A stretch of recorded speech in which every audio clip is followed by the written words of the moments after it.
Good morning students. Last video we discussed about merits and demerits of company, types of company, private company, public company, one person company. But if we start company, there are so many advantages like limited liability, perpetual succession means long life. बेटा company start करते हैं तो sole proprietorship और partnership के comparatively इसके advantage या merits ज़्यादा होती हैं। तो बेटा अब क्वेश्चन आता है कि हमने कंपनी स्टार्ट करनी है तो कंपनी को कैसे फॉर्मेट करें, कैसे स्टार्ट करें। सो बेटा today's topic formation of company for class 11 subject business study video number first. बेटा आज का टॉपिक हमारा क्या बेटा, कोई भी कंपनी को फॉर्मेट करना है, सेटअप करना, तो किन किन स्टेज से हमने गुजरना पड़ेगा। How many step will be taken to start a company. बेटा first of all there are 3 stages. First of all is promotion. बेटा कंपनी को फॉर्मेट करने के लिए पहली स्टेज हमारी क्या बेटा, प्रमोशन की। सेकंड वन इज बेटा इनकॉर्पोरेशन और रजिस्ट्रेशन। थर्ड वन इज बेटा सर्टिफिकेट ऑफ स्टार्ट या certificate of commencement of a business. Commencement मतलब कि स्टार्ट, बिजनेस स्टार्ट करने का सर्टिफिकेट लेना बेटा। तो if we can start a company there are 3 stages, formation, registration and a certificate of a commencement of a business. बेटा today's topic we discuss there are the 2 stages, promotion and registration. तो first of all we discuss about promotion.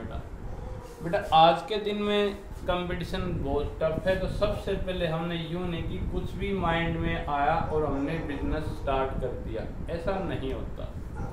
Due to tough competition there are so many amount will be invested in the business. बेटा invest capital करने के बाद भी business चले या ना चले इसकी कोई श्योर गारंटी नहीं होती। तो हमने कोई भी बिजनेस स्टार्ट करने से पहले किस चीज़ का बिजनेस करें, कहाँ पे करें, उसका नेम क्या हो, कौन कौन से शेयर होल्डर, उसकी डीप स्टडी करनी पड़ती, गहन अध्ययन करना पड़ता है बेटा, ताकि बिजनेस सक्सेसफुली रन करे। तो बेटा इस फर्स्ट स्टेज हमारी क्या बेटा, प्रमोशन। इसमें हम डीप स्टडी करेंगे बेटा, बिजनेस किस टाइप का होगा, मैन्युफैक्चरिंग का होगा, ट्रेडिंग का होगा, कोई सामान बना के बेचेंगे या बना बनाया सामान लेके सेल करेंगे। बिजनेस का साइज कितना होगा बेटा, स्मॉल लेवल होगा, मीडियम लेवल होगा या लार्ज लेवल होगा। बिजनेस किस जगह पे होगा, हरियाणा में, पंजाब में, हिमाचल में। उसके ओनर ऑफ बिजनेस और बिजनेस कैपिटल ऑफ बिजनेस, कौन कौन से ओनर होंगे, कितना उसमें रुपया इन्वेस्ट करेंगे, कितना लोन लेंगे, इन सभी के बारे में हमने कंपनी स्टार्ट करने से पहले डीप स्टडी करनी पड़ती है। और जो भी ये सारे एफर्ट करता है उसको हम क्या बोलते हैं बेटा, प्रमोशन। तो sum total of all effort to set up a company that is called promotion. किसी भी बिजनेस को सेटअप करने के लिए, चलाने के लिए, इन सभी एफर्ट को हम जो कलेक्टिवली अगर कहें तो उसको क्या बोलेंगे बेटा, प्रमोशन। मैंने बेटा डेफिनेशन लिख दी, all effort to start new business are collectively called a promotion.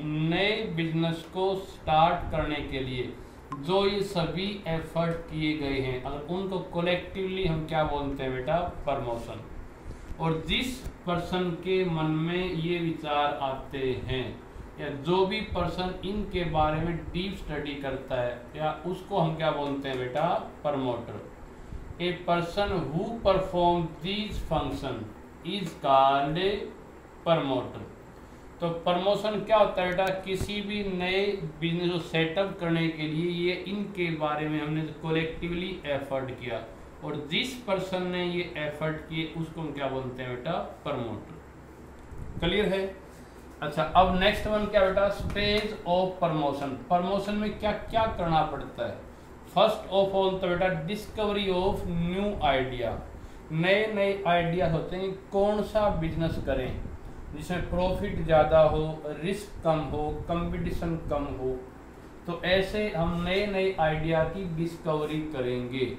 भाई हम बिजनेस किस चीज़ का करेंगे, खाने पीने का, कपड़े का, एजुकेशन का, स्कूल खोलेंगे, हॉस्पिटल खोलेंगे या सीमेंट का काम करेंगे, तो उसके बारे में नए नए आइडिया की डिस्कवरी करेंगे। डिस्कवरी करने के बाद बेटा डिटेल इन्वेस्टिगेशन, उसके बारे में, उस बिजनेस के बारे में डिटेल या गहन जांच पड़ताल करेंगे कि जो भी बिजनेस हम कर रहे हैं उसके लिए रॉ मटेरियल अवेलेबल होगा कि नहीं होगा, जो कच्चा सामान मिलेगा उसकी कितनी कॉस्ट होगी, उसके लिए कितनी मशीनरी की ज़रूरत होगी बेटा, वहाँ पे और कंपटीटर हैं या नहीं हैं, जो सामान बनाएंगे उसका सेल प्राइस क्या रखेंगे, कितना प्रॉफिट रखेंगे और गवर्नमेंट की क्या पॉलिसी है उस प्रोडक्ट के बारे में। तो इन सभी चीज़ों की हम डिटेल इन्वेस्टिगेशन करेंगे। इन सभी की डिटेल इन्वेस्टिगेशन करने के बाद हम इन सभी चीज़ों से सेटिस्फाई हैं। तो थर्ड वन क्या होता है बेटा, असेंबलिंग डिफरेंस फैक्टर। अलग अलग फैक्टर को हम इकट्ठा करना स्टार्ट कर देंगे। जो प्रमोटर है बेटा डिफरेंट पार्टियों से कॉन्ट्रैक्ट करेगा बेटा, भाई कहाँ से कच्चा सामान आएगा उससे कॉन्ट्रैक्ट कर लिया, मशीन किससे मंगवानी है उससे कॉन्ट्रैक्ट कर लिया, बिल्डिंग किससे बनवानी है उस ठेकेदार से कॉन्ट्रैक्ट कर लेते। डिफरेंट पार्टी से हम कॉन्ट्रैक्ट करेंगे, डिफरेंट फैक्टर को हम इकट्ठा या असेंबल करना स्टार्ट कर देंगे बिजनेस को स्टार्ट करने के लिए। इसके बाद बेटा ये यहाँ पे रॉ मटेरियल चाहिए, मशीनरी चाहिए, बिल्डिंग चाहिए, ये चीज़ें आएंगी कहाँ से बेटा, पैसे से। तो इसमें लास्ट क्या बेटा, फाइनेंसिंग द प्रोपोजिशन बेटा, यानी जो फाइनेंस की प्लानिंग करना कि how much amount invested by the owner, how much amount taken from loan from the bank, how much loan taken from the money lender, कि जो रुपया कहाँ से आएगा, कितने की कंपनी शेयर बेचेगी, कितने के डिवेंचर बेचेगी, कहाँ से लोन लेंगे बेटा, वो कब लोन लेंगे, कितना कितना रुपया किन किन प्रोडक्ट पे इन्वेस्ट करेंगे, कितना ज़मीन पे, कितना फैक्ट्री पे की मशीन पे, कितना बिल्डिंग पे, उसकी पहले से प्लानिंग की जाएगी। तो बेटा मैंने फर्स्ट टॉपिक करा दिया। कंपनी स्टार्ट करने के लिए पहला स्टेज क्या बेटा, प्रमोशन। प्रमोशन में यानी डिफरेंट बिजनेस से रिलेटेड एफर्ट करना और उन सभी